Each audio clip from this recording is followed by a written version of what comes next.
Business Law Pas FM bersama Dr. Ricardo Simanjuntak SH LLM.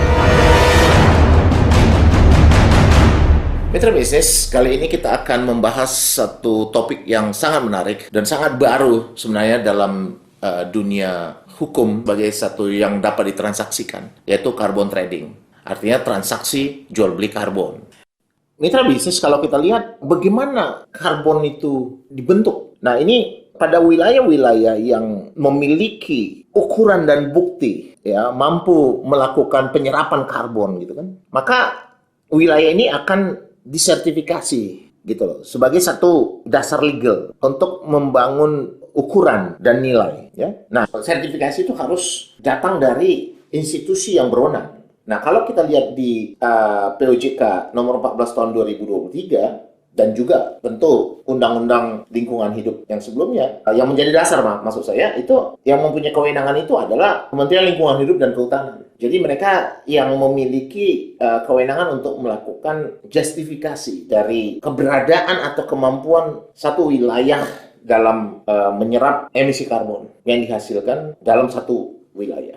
Ini kalau kita lihat ada satu sistem ini disebut dengan sistem registrasi nasional. Jadi saya baca di satu media itu dia jelaskan tentang potensi ekonomi dari wilayah penyerapan karbon Indonesia, ya. Itu misalnya katakanlah Indonesia punya hutan tropis seluas 125,9 juta hektar. Itu hutan tropis Indonesia, dan itu secara teori dilihat mampu menyerap, ya. Diyakini mampu menyerap sebesar 25,18 miliar ton. Itu dari hutan tropis. Ya, kita juga Indonesia punya hutan mangrove yang kurang lebih sekitar 3,31 juta hektar dan itu mampu menyerap sekitar 33 miliar ton karbon. Nah, selain dari mangrove, ternyata lahan gambut juga memiliki kemampuan untuk menyerap emisi karbon tadi. Itu Indonesia, kita mempunyai lahan gambut itu sekitar 7,5 juta hektar dan mampu menyerap sekitar 55 miliar ton. Jadi wilayah tiga ini mampu menyerap emisi karbon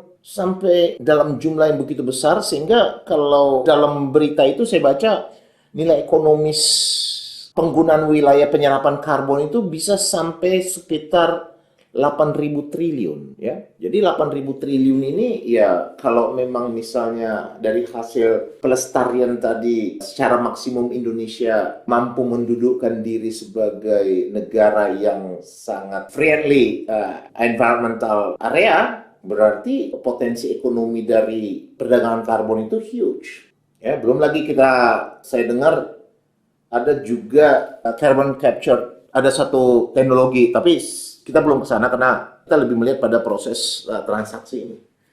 Jadi upaya untuk memastikan bahwa wilayah yang disebut tadi memiliki kemampuan menyerap karbon secara pasti, itu secara teknologi dilakukan pengukurannya dan secara hukum disertifikasi. Jadi kalau Indonesia, sertifikasi itu disebut dengan Sistem Registrasi Nasional Pengendalian Perubahan Iklim, SRNPPI.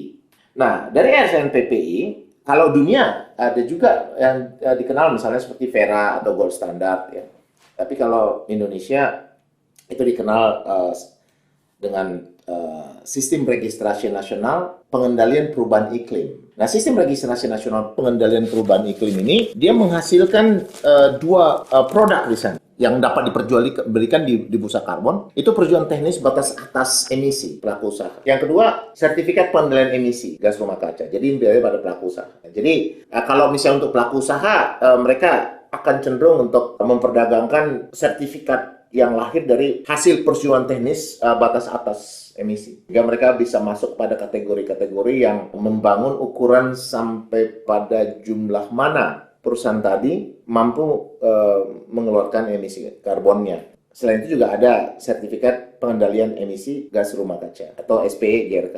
Sertifikat tadi itu merupakan gambaran dari unit karbon. Jadi kalau satu unit karbon itu dia merefleksikan sekitar 1 ton emisi karbon, sehingga dia akan menjadi dasar ukuran. Nah, tentu orang akan bertanya, kalau misalnya dia melakukan sertifikasi, lalu hasil sertifikasi tadi menghasilkan ya batas atas ya emisi pelaku usaha yang menjadi sertifikat yang menjadi dasar untuk diperdagangkan. Lalu juga menghasilkan sertifikat pengendalian emisi gas rumah kaca. Apakah dasar dari penilaian itu akan membuat wilayah-wilayah penyerapan emisi karbon atau aktivitas yang melakukan hasil kredit karbon tadi itu harus tetap dipertahankan? Karena kita bicara tentang pengendalian global, jawabnya harus. Tapi yang menarik adalah bahwa unit karbon yang sudah diregistrasi tadi, yang diperdagangkan tadi, itu dikategorikan sebagai efek. Dan ya, dia tidak hanya dikategorikan sebagai dasar untuk menutup kekurangan atau menutup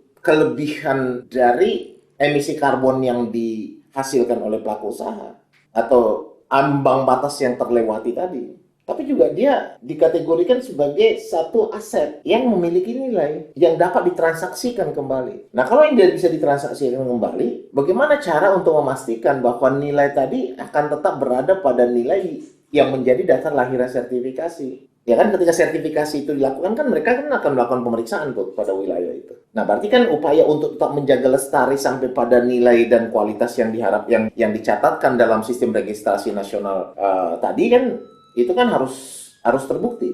Nah, untuk itu memang sistem pengendalian kepastian dari kualitas yang telah disepakati dalam sistem registrasi nasional tadi itu salah satunya adalah dikontrol dengan memastikan bahwa sertifikat itu lahir dari satu pihak yang artinya tidak bisa lahir dari satu pihak lain. Gitu. Sehingga para penjual atau dan investor itu akan memiliki informasi tunggal, single investor identity.